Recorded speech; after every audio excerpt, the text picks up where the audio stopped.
विनाश काले विपरीत बुद्धि, वही हाल हो गया है जिनपिंग का। अब जिनपिंग ने वो काम कर दिया है जो अब तक राष्ट्रपति पद पर बैठने तक कभी नहीं किया। जिनपिंग खुद पहुंचा है भारतीय बॉर्डर के पास। क्या अब भारत के साथ जंग होकर रहेगा? तो वहीं इसकी भनक लगते ही जापान, यूके ने भी उतार दिए हैं युद्धपोतों को। इसके अलावा बहुत कुछ, आइए जानते हैं इन खबरों को विस्तार। चीन में इस वक्त हालात खुद बहुत बुरे हैं। भीषण त्रासदी से गुजर रहा है चीन, और अब तो एक के बाद एक चीन ने जो डैम बनाए हैं वो टूटता जा रहा है, जिसकी वजह से चीन में बाढ़ बहुत ही भयानक रूप लेता जा रहा है। हालात ये हो गए हैं कि चीन को अब इन समस्याओं को सुलझाने के लिए अपनी सेना को उतारना पड़ रहा है, लेकिन फिर भी हालात नहीं सुधर रहे हैं। और ऐसा इसलिए क्योंकि पिछले 1000 साल में जो नहीं हुआ था वो अब चीन में हो रहा है, और ये भीषण बारिश चीन के महलों को निगल रही है। हालांकि कहीं न कहीं इसमें दोष चीन का ही है। पिछले 2 साल को छोड़ दें तो उससे पहले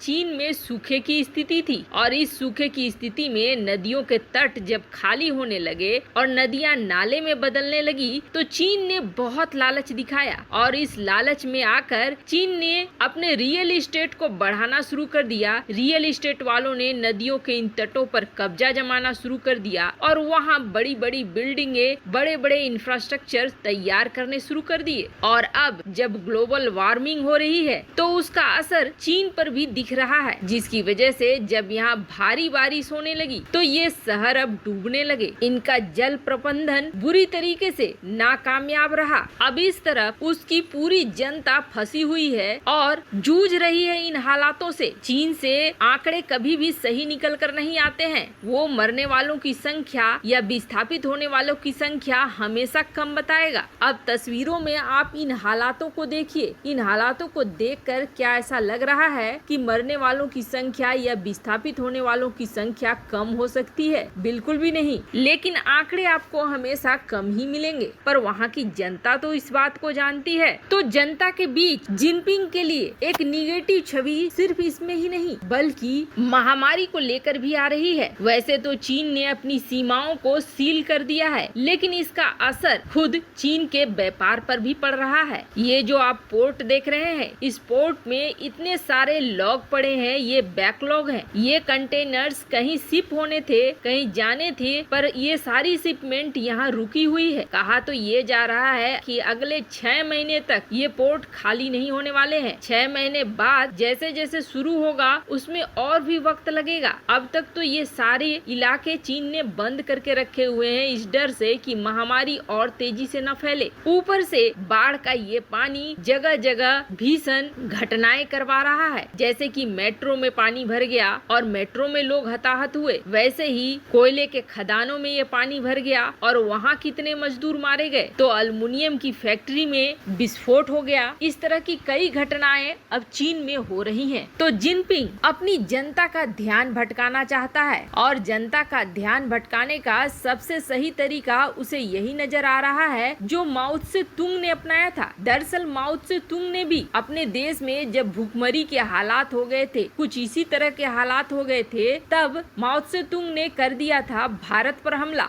और ये हमला सिर्फ अपने देश की जनता का ध्यान भटकाने के लिए किया था और अपनी सत्ता को बनाए और बचाए रखने के लिए किया था। क्योंकि जिस वक्त माओ त्से तुंग ने हमले का आदेश दिया था उस वक्त भारत और चीन के बीच रिश्ते भी बहुत अच्छे थे। बेतुके तरीके से बिना मतलब ये हमला किया गया था। अब वैसे ही कुछ हालात बन रहे हैं भारत की सीमा पर जिनपिंग के लिए, और जिनपिंग भी इस समय का इस्तेमाल कुछ इसी तरीके से करेगा। हाल ही में हमने खबरों में ये सुना था कि तिब्बत के इस इलाके में भारत के साथ लड़ना चीन के लिए इतना मुश्किल हो रहा है कि चीन अब भारत की काट ढूंढ रहा है, और इस काट के जरिए भारत को तिब्बती लोगों से ही लड़वाना चाह रहा है। दरअसल अपनी सेना में एक खास बटालियन बना रहा है और उस बटालियन में तिब्बती युवाओं की भर्ती कर रहा है जो भारतीय फौज से लड़ेंगे। पर अब जिनपिंग ने जो किया है वो राष्ट्रपति बनने के बाद पहली बार है, और वो भी इतने खुफिया तरीके से, इतने गुपचुप तरीके से किया गया कि कई सारे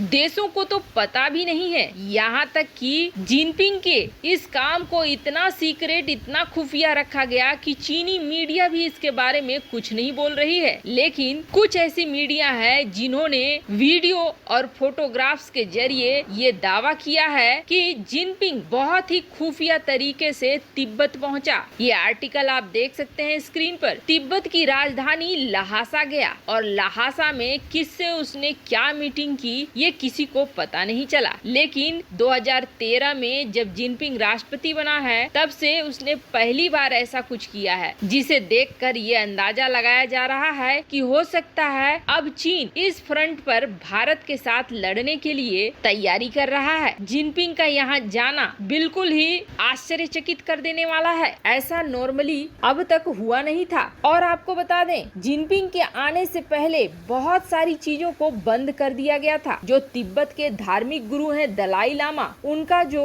गृह स्थान है पोटाला पैलेस, उसे भी बंद कर दिया गया था। फैक्ट्रियों को बंद कर दिया गया था और पूरे शहर को जैसे तालाबंदी लगा दी जाती है वैसे लगा दिया गया था। यहाँ तक कि पतंगों और ड्रोनों के उड़ने पर भी पाबंदी लगाई गई थी।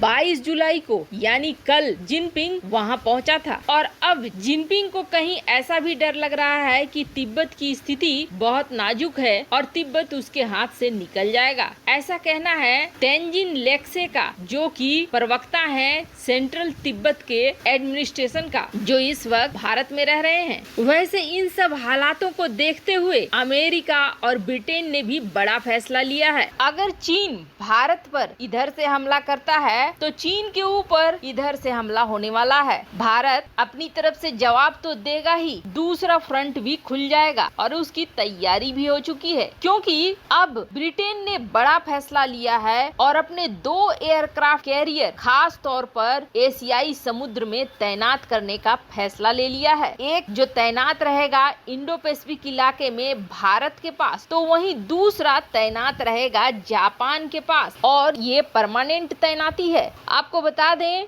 2 बेड़े पूरे तैनाती में रहेंगे। एक बेड़ा अमेरिकी बेड़े के साथ रहेगा जबकि दूसरा जापानी नौसेना के साथ रहेगा। मतलब अगर जंग हुई तो इस बार विश्व युद्ध का रूप लेगा ही लेगा। वैसे आपको क्या लगता है, जिनपिंग तिब्बत पहुंचा, क्या उसे तिब्बत खोने का डर लग रहा है या फिर नए जंग का ऐलान करेगा? कमेंट कर अपनी राय जरूर बताएं। जल्द मिलते हैं अगले वीडियो में नई खबर के साथ।